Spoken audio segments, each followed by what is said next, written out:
Hey y'all, welcome back to my channel. So I am back with another video here, and we are going to continue the series of the best players in the league.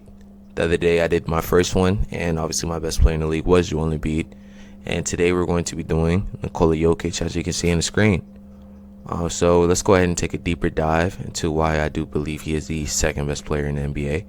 And I am also going to give you some reasons on why I don't think that he can be the best because of certain limitations that he has on the defensive side of the ball. So the first thing I want to dive into is, in my opinion, the best aspect of his game, and that's going to undoubtedly be his scoring. Unpopular opinion, actually. So for those who don't know, let's take a deeper dive into Nikola Jokic's shot chart here, and you're going to look at his shot location at the bottom. I want you to notice how he's 72% at the rim on 6 attempts. That is all-time great finishing. In the short mid-range, he is 57% in the short midi on 8 attempts. That just shows you his touch. I'm not sure. I don't think Jokic is taking a lot of short mid-ranges jump shots, but he's for sure taking a whole ton of push shots and touch shots, and that just shows you the touch that he has around the rim. In the long mid, he's only taking one a game. He can, but this year he did be an elite floor spacer, and he has a little two-man action with Jamal Murray where he'll pick and pop, take a three, and he was able to do that this year at a 42% clip on 5 attempts.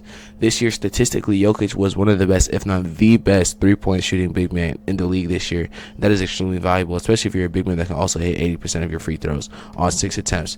All of that is going to make him to be the most efficient high-volume scorer we've damn near ever seen outside of a Steph Curry and a Kevin Durant. And he is 30 points on the 66 true shooting, ladies and gentlemen. That is definitely a top 3 scorer in the league, probably behind only Joel Embiid and Shai Gilgeous-Alexander. And when it comes to Jokic's scoring, he can give it to you in all sort of ways. So right here, you're going to see him give it to you off the ball, be able to reconnect. He's one of the best reconnectors in the league. And with his reconnection, it allows the flow of the offense to be a lot better. It allows Jamal Murray to get his touches. It allows Michael Porter Jr. to be able to get his touches as well. Players like that, Aaron Gordon as well. And he is a very quick action type of scorer. He's not a guy that's going to pound the ball. He's not a dribble pounder. He's going to get majority, about 80-70% of his buckets off the ball. And we see it within the numbers. Jokic's off-ball scoring is probably the biggest reason why the Denver Nuggets have been one of the best offenses consistently within the last 3 years.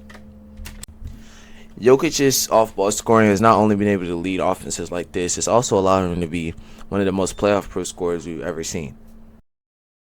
So just for reference, in the past, since 2022 up until now, he's a 62 true shooting in the playoffs on 29 points per game. That is all-time great scoring, just in case you didn't know. And this is against some of the toughest personnel the NBA has to offer. This is against the Rudy Goberts of the world. This is against the 2025 Thunder defense that nobody thought he would translate against. And this is what his off-ball scoring allows. It allows him to be very unschemable. Instead of a guy like let's just use Shai for an example, a guy that is strictly an on-the-ball scorer. When you have the versatility of a Jokic who can give it to you off and on the ball, it's going to allow him to be way less schemable, and it's going to show right here. So let's take a deep dive. The 2025 Thunder, especially off of name value, are probably the best defense we've seen since the Russell Celtics. The only one I see in contention when it comes to personnel is probably the 20 Lakers. But notice how Jokic, this series was average, gave you 28 points per game on 59 true shooting, which is +4 above league average of what the Thunder allowed.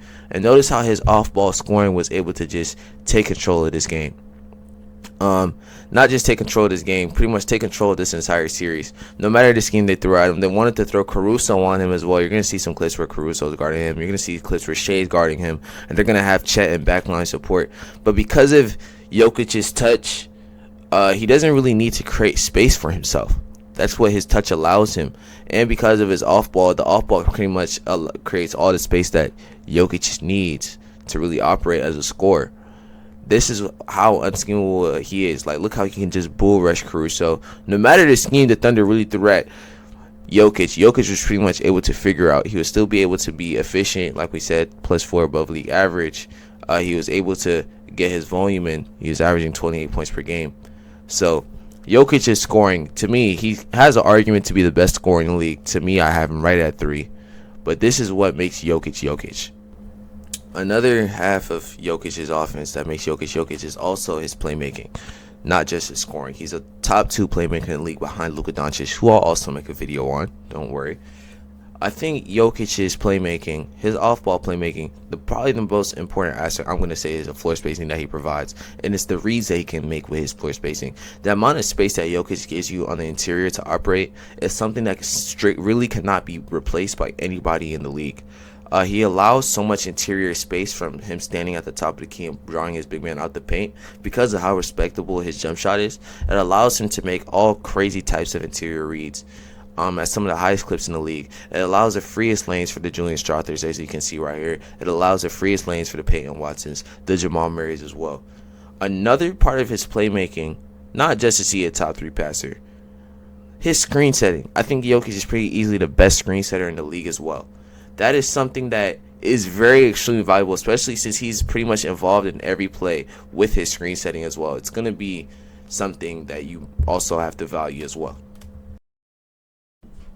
To really understand how impactful his screen setting is, it allows him to be one of the best mismatch hunters in the league, and it allows Jamal Murray to really feast. Him and Jamal Murray in 2023, the pick and roll was actually the best ran play, the most efficient ran play. And it's because of how much mismatches it gives Jamal Murray and how much open looks it gives him. Notice how Jokic's screen right here gives him a one-on-one with Jericho Sims. And Jericho Sims also has to respect Jokic, so he backs up, and that gives Jamal Murray a free mid-range shot. I'm going to show you one more example. You're going to see here, you're going to get Jamal Murray in the pick and roll with Zach Edey, and this is exactly what you don't want. Zach Edey and drop coverage, Jamal Murray is going to train that every single time. Jokic is one of the best mismatch hunters in the world as well. Probably the best one if we're actually being serious. Just with his screen setting ability, his rolling ability, and the threat that he is at the basket. For those reasonings, I do think that Jokic is pretty easily, not clearly, but the best offensive player in the league. He's obviously one of the best offensive players that we've ever seen. But what stops him from being the best player in the league to me, and what puts him beat above him, is the defensive side of the ball. And he is absolutely a negative. I'm not going to take all your time explaining why Jokic is a dog shit defender. I'm just going to use 6 Zubac clips, and hopefully this is enough for you so you can really gauge how ass of a defender he is. Like, he can't contest. He can't get back. The only thing that Jokic has really is good hands. And he gets deflections, of course, but he's still absolutely a liability on the defensive end. There's actually regular season games where they're actually taking him out at the end of games because of how much of a liability that he is on the defensive side of the ball. It's actually really pathetic. And for me to be the best player in the league, I think Jokic is too hard to build around. And I think it's much easier. I mean, not much easier. I think it's easier to build around the Joel Embiid because of the defensive side of the ball. Jokic's defense is so bad, and it's very hard to hide. The only way to hide is really put him in the zone that you're only going to run probably about 10% of the time. It was successful versus the Thunder. I don't really see it successful against any team that has elite spacing. And yeah, Jokic's defense is too big of a problem for me, and that's definitely the reason why he's not my best player in the league. It's very hard to maximize a guy like this when you're going to have to really have a perfect defensive roster around him, which is probably what they had in 2023. Which is why they were able to win the championship. So I hope y'all enjoyed my breakdown. Thank y'all for watching my video. I do have Jokic number 2. One of these days, probably the next couple of days, I'm trying to post as much as possible. I'm going to do my next one, and see y'all will see who my 3rd best player in the league is. But so far, Joel Embiid at 1, Nikola Jokic at 2. Thank y'all for watching.